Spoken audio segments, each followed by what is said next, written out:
Welcome back to the funny video guys and my YouTube channel guide today and we are going to talk about guys how can we enable color inversion mode in our Poco phone. Guys, you want to enable your color inversion mode setting. So how can you enable and how can you use your color inversion mode setting in your Poco phone? Today I will show you in this video guys. So before starting video can first of all go and subscribe the channel guys, click the bell icon and like my video guys. So first of all guys, we will on our phone setting to enable color inversion mode. After on phone setting guys, scroll it friends, you can see this type of setting.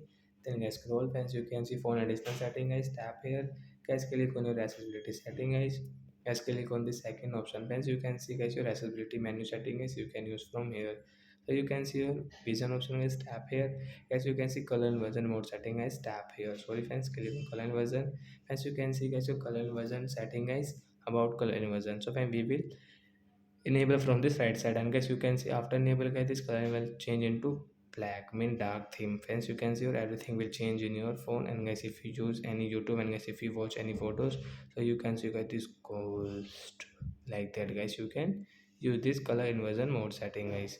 So I hope friends you have understood how to enable color inversion. So that's it guys, thanks for watching the video. We will meet in next video. Bye guys.